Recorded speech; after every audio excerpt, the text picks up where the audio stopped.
Friends, एक बहुत important बात ये है कि जो अभी कॉमनवेल्थ गेम्स हुआ, ठीक है, इसमें भारत 39 मेडल्स लाया और एक भी मेडल गुजरात से नहीं आया था। गुजरात के किसी खिलाड़ी से नहीं आया था। हम लोग गुजरात को इस बात से जानते हैं कि वहाँ बड़े बड़े इंडस्ट्रीज़ हैं, सबसे लंबा कोस्टल लाइन है, कोस्टल एरिया है और बड़े बड़े इंडस्ट्रीज़ हैं, सब लोग बिजनेसमैन होते हैं, कोई स्पोर्ट्स पर्सन नहीं होता है। बावजूद इसके जितने भी major upcoming Indian sports event हैं जो इंडिया होस्ट करेगा, इंटरनेशनल स्पोर्ट्स इवेंट को, चाहे वो कॉमनवेल्थ गेम हो, एशियन गेम्स हो या फिर ओलंपिक्स हो, वो सारे के सारे गुजरात में दिए जा रहे हैं। जैसे 2030 का है या 2036 का ओलंपिक्स है, अहमदाबाद में हो रहा है। सारे आईपीएल के फाइनल्स अब अहमदाबाद में हो रहा है क्योंकि वहाँ सबसे बड़ा स्टेडियम है। यही नहीं, यहाँ तक कि अहमदाबाद में ही सारा स्पोर्ट्स का इंफ्रास्ट्रक्चर हो रहा है, डेवलप हो रहा है, वहीं पे सारा इंडस्ट्रीज़ लग रहा है। तो मुझे ये जानना है कि जो 29 मेडल्स कॉमनवेल्थ गेम्स में इंडिया जीता है, जिसमें सबसे ज़्यादा हरियाणा जीता है और महाराष्ट्र, बिहार वगैरह सारे स्टेट्स जो हैं, साउथ के भी कुछ स्टेट्स, मणिपुर, ये सब मेडल्स लाए हैं, ठीक है। इन सब स्टेट्स में कोई भी स्पोर्ट्स कॉम्प्लेक्स या बहुत सारा डेवलपमेंट स्पोर्ट्स का किया जा सकता है क्योंकि यहाँ के लोग स्पोर्ट्स खेलते हैं। तो ये नहीं करना है, सिर्फ गुजरात सेंट्रिक डेवलपमेंट जो है वो अभी के जो नियम है, कानून है, उसमें हावी हो गया है। क्योंकि जो मोस्ट पावरफुल नेता हैं हमारे, मोदी जी, अमित शाह जी, सब लोग गुजराती हैं। हम बीजेपी को इस बात से क्रिटिसाइज़ नहीं करते हैं, ना ही हम उनको फेवर करते हैं, ना ही हम उनके अगेंस्ट हैं। मैं किसी के को फेवर या अगेंस्ट नहीं हूँ। मैं बस इतना पूछना चाहता हूँ कि why is it necessary to develop everything in Gujarat? दूसरे स्टेट्स भी तो हैं, उनका भी तो नीड्स है। ऐसा ज़रूरी नहीं है कि सारा कुछ मतलब एक ही स्टेट में हो। बिहार में कर सकते हैं, हरियाणा में कर सकते हैं, मणिपुर में कर सकते हैं, मिज़ोरम में कर सकते हैं, केरला में कर सकते हैं, कहीं पे भी कर सकते हैं। लेकिन सारा इंडस्ट्रियल इंफ्रास्ट्रक्चर हो, प्लेन बनाना हो, बड़ा बड़ा रिफाइनरी खड़ा करना हो और या फिर स्पोर्ट्स कॉम्प्लेक्स है, सारा गुजरात में जाएगा तो बाकी के जो स्टेट के लोग हैं वो क्या करेंगे? अगर आप इक्विटेबल डेवलपमेंट नहीं देंगे तो फिर तो ये गलत बात है।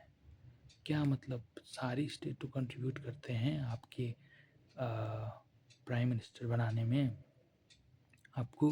तो ऐसा जो क्यों क्यों है कि जो सारा मेजर इंफ्रास्ट्रक्चर प्रोजेक्ट्स हैं, चाहे बुलेट ट्रेन हैं, everything goes to Gujarat? Why is it so? ऐसा क्यों है कि कोई मेजर इन्वेस्टमेंट बिहार जैसे राज्य में नहीं आता है? सबसे इम्पोर्टेंट बात और फनी बात तो ये है कि बिहार की ही टेक्सटाइल मिनिस्टर हैं गिरिराज सिंह, और 7 पीएम मित्रा पार्क्स में एक भी पीएम मित्रा पार्क बिहार को नहीं दिए।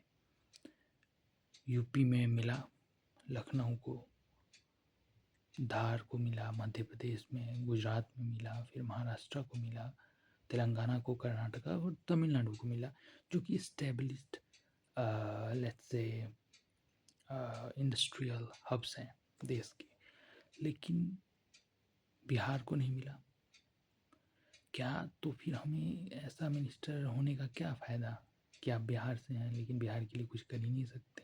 तब तो फिर मतलब आप एक तरीके से बिठा दिए गए हैं ले जाके, बट आप यूज़लेस हैं, फिर जस्ट नाम के लिए हैं, काम के लिए नहीं। उसी तरीके से फूड प्रोसेसिंग इंडस्ट्रीज़ जो हैं, सारा गुरुग्राम, नोएडा इधर उधर हैं। बावजूद इसके कि जो मखाना है 90% बिहार में ग्रो होता है, पूरा वर्ल्ड का, नॉट जस्ट इंडिया, वर्ल्ड का। लेकिन उसका पैकेजिंग, जब मैं मार्केट्स में यहाँ घूमता हूँ, कोहिमा में, नागालैंड में हूँ अभी मैं, तो जब मार्केट्स में मखाना उल्टा के देखता हूँ कहाँ पे पैकिंग हुआ है, तो भैया वो नोएडा में हुआ है, हरियाणा में हुआ है। ऐसा क्यों है? क्यों नहीं उसको पैकिंग बिहार में किया जा सकता है? तो ये तो बहुत मेजर पॉलिटिकल फेलियर है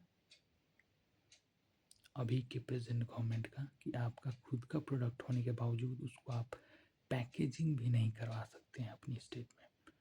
पैकिंग करके, सारा मेहनत के बावजूद सिर्फ पैकिंग करके दूसरे लोग मुनाफा कमा ले रहे हैं, लेकिन हमारे जो प्रदेश के नेता हैं उनको ये भी नहीं समझ में आता है।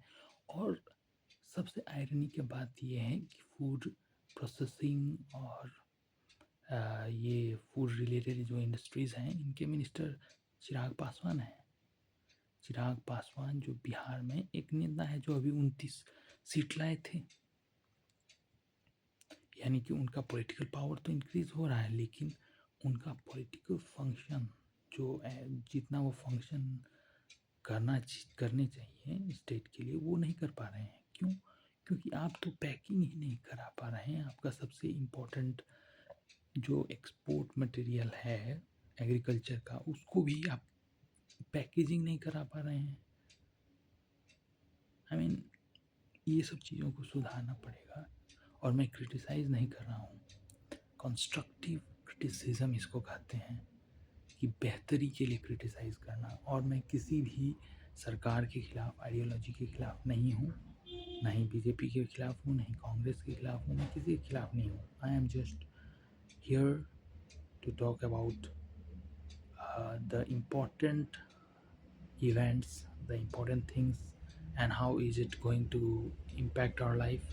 लोगों की भलाई के लिए जो भी हो रहा है, मैं बातचीत करने आया हूँ। Thank you very much.